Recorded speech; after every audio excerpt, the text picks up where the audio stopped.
Hey Dearly Boppers. So I usually have a lot to say, but today I'm just pissed. I am fucking pissed at the state of anti-blackness in America, and I'm just here to say that Black lives fucking matter. And if you don't like that for any reason, you can feel absolutely free to get the fuck off of my channel and off of my social media and out of my life, because my life doesn't have room for racist anti-black shitheads in it. I don't care what kind of excuses or justifications you want to give. I don't care what kind of relationship I have with you or might have had with you at some point in the past. I don't care who you are or who you think you are or what reasons you want to give for saying all lives matter, when the fact of it is that you're just so uncomfortable with the idea of acknowledging black people as human beings that you can't even let someone simply say that black people matter without having to speak over them. Because of course, all lives fucking matter. No one ever said they didn't. All anyone said is that Black lives matter just as much as everyone else's. Because society fucking knows already that white lives matter. No one in the United States is subjected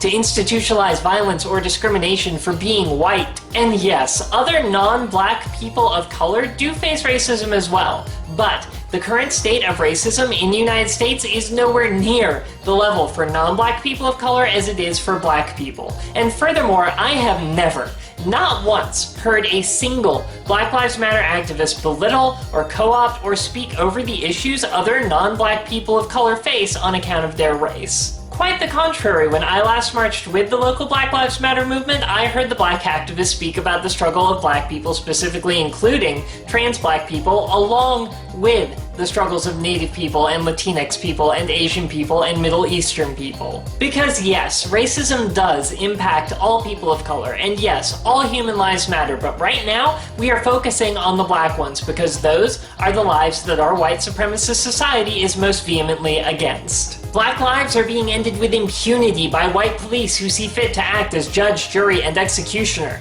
Black bodies are being left in the streets, and black blood is staining not only the ground but the very hands of each of us who chooses to remain complicit in the anti-blackness our society has taught every single one of us, even non-black people of color and even black people who have been taught to hate themselves and think of anti-blackness as correct and find racist excuses to justify it since birth. But unlike black people who only harm themselves by internalizing that anti-blackness, if you're not black, you benefit from being anti-black. Society will literally reward you for it, especially if you're white, which means that you benefit just from the fact that anti-blackness even exists, whether you choose to fight against it or not. But even if you're a non-black person of color, you still benefit from anti-blackness by having your suffering lessened by the focus of racism being so heavily towards black people. And I'm gonna come right out and call it some of my own right now, because like it or not, there is a lot of fucking anti-blackness in the Latinx community, and it needs to stop. Yes, we face racism too, but it is a different kind of racism, and it is never okay to take the attention people are trying to call to a black body lying in the streets under the boots of the government and try to turn it around and make it about us. When it's your body in the street and your blood flowing down the fucking sewer grate, we can talk about you, but as long as the lives we are losing are black, we need to be focusing our attention on the black lives, uplifting the black voices and giving them all the attention we fucking can. Yes, when racist shit takes black lives, it is all about black lives, because it should be all about black lives, because those are the lives that we are losing, and we should just be grateful that we're not getting that kind of attention ourselves, because that kind of attention comes with a fucking price tag, and our black siblings aren't around to enjoy the attention once they've paid that price. I don't care what issues you face for any other reasons, there is no excuse for anyone who wants to try to silence black voices or co-opt black struggles. There is never any reason for one group of marginalized people to use the oppression they face as a bludgeon to play into the oppressor's hands and silence another group of marginalized people, period. And as a transgender woman, I'm even gonna call out some of my trans sisters and brothers and non-binary siblings on this one, because I have seen so many white and otherwise non-black trans people who are racist as fuck, some of whom have even tried at times to use the struggles that we face as a bludgeon to silence black voices speaking on black issues, in spite of the fact that the worst issues faced in our community are faced quite specifically by black trans women. And if that's you pulling that shit, then you shouldn't only feel like a racist fuck, you should also feel fucking stupid, because if we somehow managed to end the struggles our black trans sisters face, then we would have just ended the struggles that all trans women face. But you know what? fuck what good it would do for you, because this isn't about you. This is about your fellow human beings facing a form of violence and depression that you will thankfully never know, and the only humanly decent thing to do with the privilege you have for not being black is to do everything within your power to help put an end to anti-blackness and bring that struggle to a close. And you don't do that by silencing and speaking over your black brothers and sisters and non-binary siblings. You do it by standing in solidarity with them without speaking over them, and by constantly checking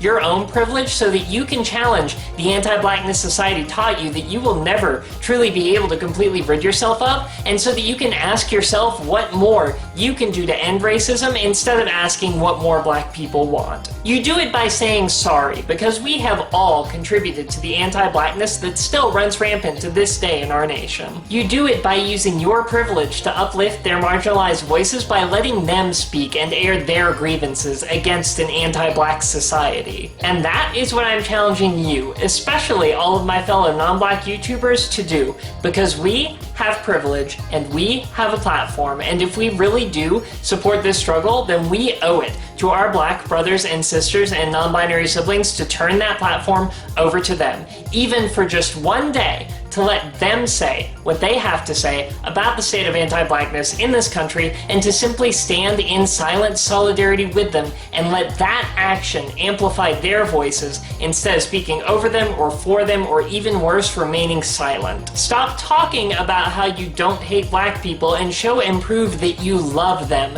enough to step out of the spotlight and let them say what the nation needs to hear. Over the next few days, I'm going to be hosting a blackout on my channel where my friends and family in the black community will be coming on live each day to speak out against the anti-blackness they face, leading up to Thursday, July 15th at 6 p.m. Central Time, when we are hoping other YouTube channels will join us in hosting a YouTube blackout, where we are asking non-black YouTubers to step out of the spotlight and turn the microphone over to the black people in their lives to take a stand against anti-blackness. And I want to be absolutely crystal clear. This is not something any non-black YouTuber who chooses to participate in, including myself, deserves credit or a pat on the back or praise for, because caring enough about black voices to uplift them in the face of institutionalized anti-blackness should not be something that we think of as praiseworthy. It should be something that we think of as just basically the decent thing to do as a human being. This is something you should be willing to do if you care about black people, and if you want to be able to consider yourself to be a decent person,